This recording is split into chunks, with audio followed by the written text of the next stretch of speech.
well, we call it the encyclopedic history of the religious quest, just to identify.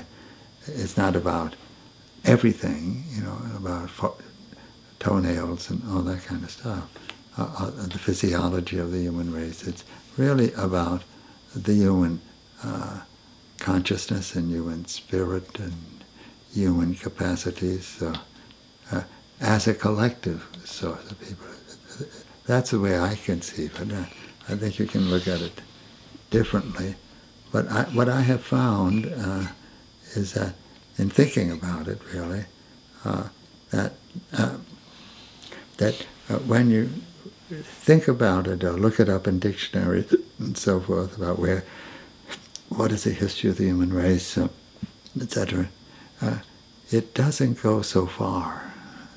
It's as if you're just on the surface of things, because I think we have not been in a position to really ask these questions.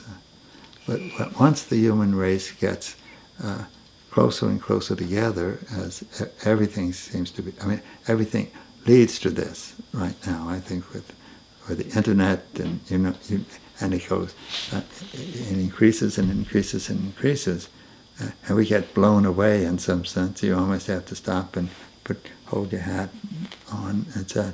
But I think the energy systems, as we can discern them, are such that we're converging, and of course there's a lot of conflict. Now that's another whole question. About that would be an interesting question to pursue as such, and I guess implicitly and explicitly people have done it up to a point.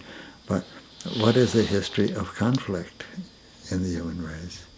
And the history of warfare, and is warfare absolutely necessary for the human race?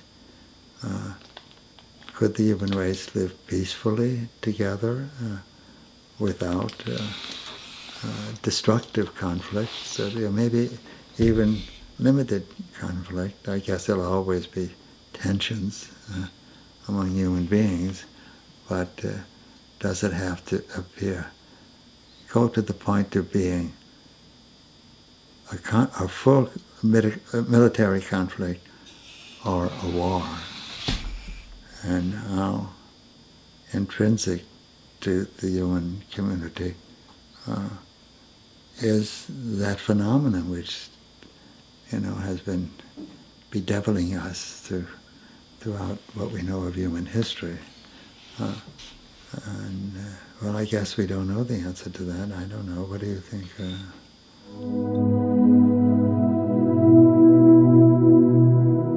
Well, that's what I would hope. Yes, I think that's the hope of many people. Even if it is, many people don't even bring that up. I think it's sort of taken for granted. But yes, I personally do. I tend to be optimistic and.